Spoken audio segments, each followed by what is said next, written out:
Well, how's everybody doing today? Chris Denny with Denny's Country Life.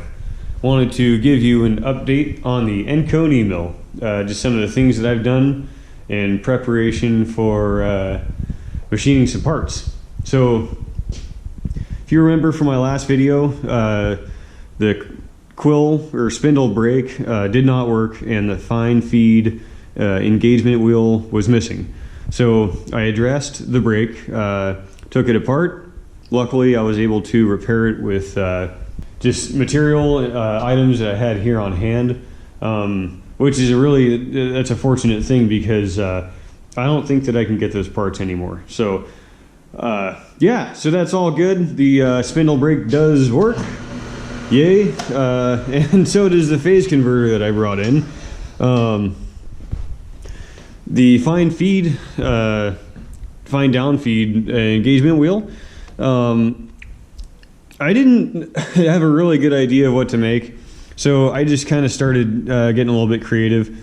I've always liked the look of the knockoffs from the 1960s, you know, Kreger mags and whatnot, so I kind of just modeled it after that. It works, not a problem at all.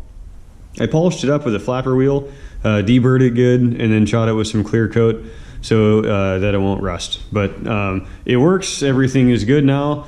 That's just, oh, here, let's get that in there. Oh, my wheel wasn't engaged. There we go. The wheel likes to come off, and there's a little bar down inside there. And yeah, there you go. Anyhow, that all works. I do really want to get power feed for it. That is something that will happen. Otherwise, everything is working really well. This is actually a really clean little mill. They did take pretty good care of it.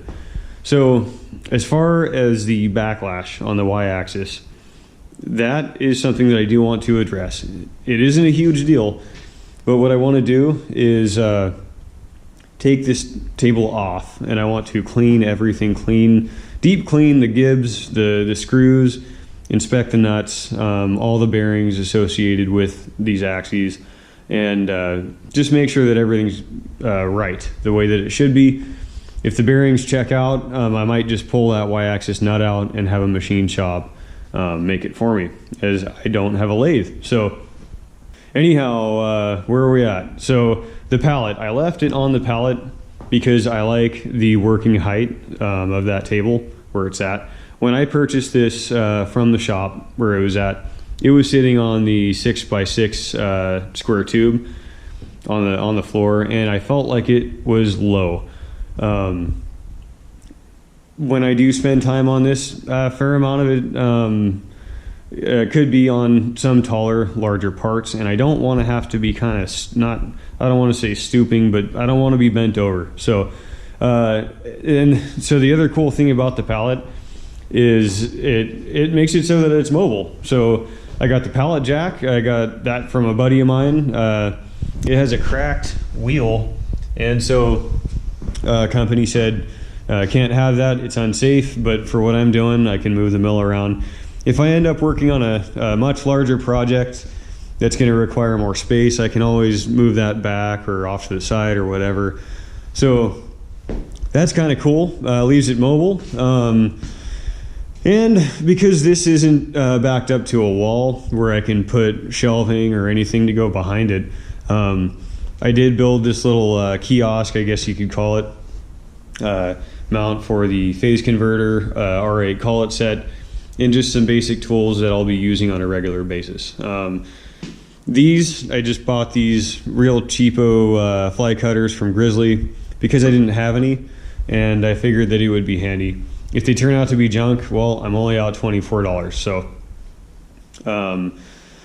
yeah, anyhow, so that's pretty neat. I like the way that turned out.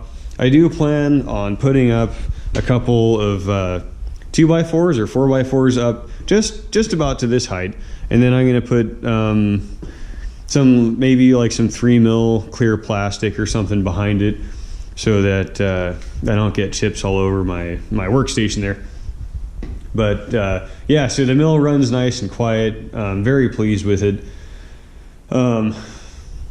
Let's see what else. So the other reason that I made this so small is because I don't like tooling piling up all over the place. I like to keep a real good clean workstation. When I'm done with an end mill, unless I'm just going to throw it right back in 10, 15, 20 minutes, I always make sure, excuse the ice cold beverages there, I always like to put my end mills back in the drawer. Little bit of advice that I'm just going to throw out there for anybody that wants a mill or is planning on getting one. Start looking for tooling. So tooling can be very expensive. Tooling is very expensive. Cheap tooling doesn't last very long. It's usually the geometry of the flutes, the material that they use to make really cheap tooling.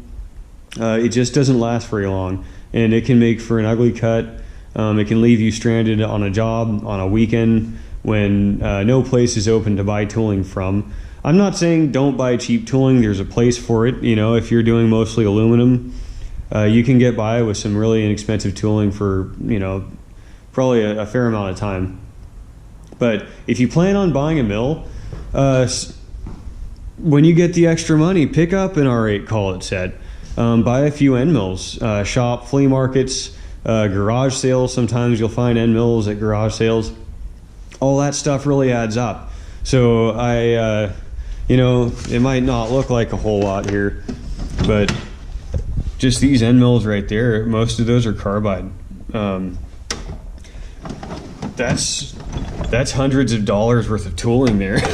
So the boring bar setup and face mill, you know, you can buy them new for relatively cheap. This one's got a little bit of rust on it. I need to clean it up.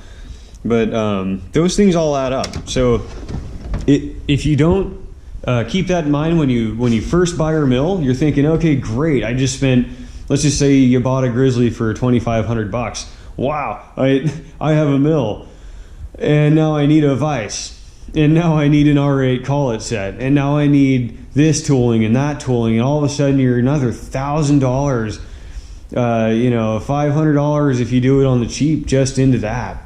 So think ahead. If you plan on buying a mill in a year, keep your eyes out on Craigslist for things like that, because that's really going to make a big difference.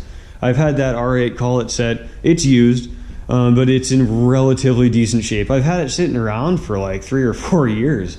So now I get to use it, and I'm glad that I don't have to go out and spend, you know, $100 on a cheap set, or, you know, $400 on a nice set. So anyway, just some thoughts there. I once again am rambling for too long, so the mill's pretty much ready to go. I did make a few chips, so I decked down this piece of hot roll, and just to use it as, you know, a parallel for now until I can afford a good parallel set. But decking both sides of that down with this 3/4 inch rougher. This thing does not deviate over the 6 inches so much as 1/4 of a thou. So 1/4 of a thou, I can live with that. Not bad for a 22-year-old Chinese mill that that has, you know, honestly seen better days. So that's pretty exciting, though. I feel like I can trust this mill now, and yeah, look forward to some projects. We'll take you along with that. Anyway, thanks a lot, guys. Appreciate you watching. Take good care. Hit that subscribe button if you'd like to, and we'll catch you on the next video.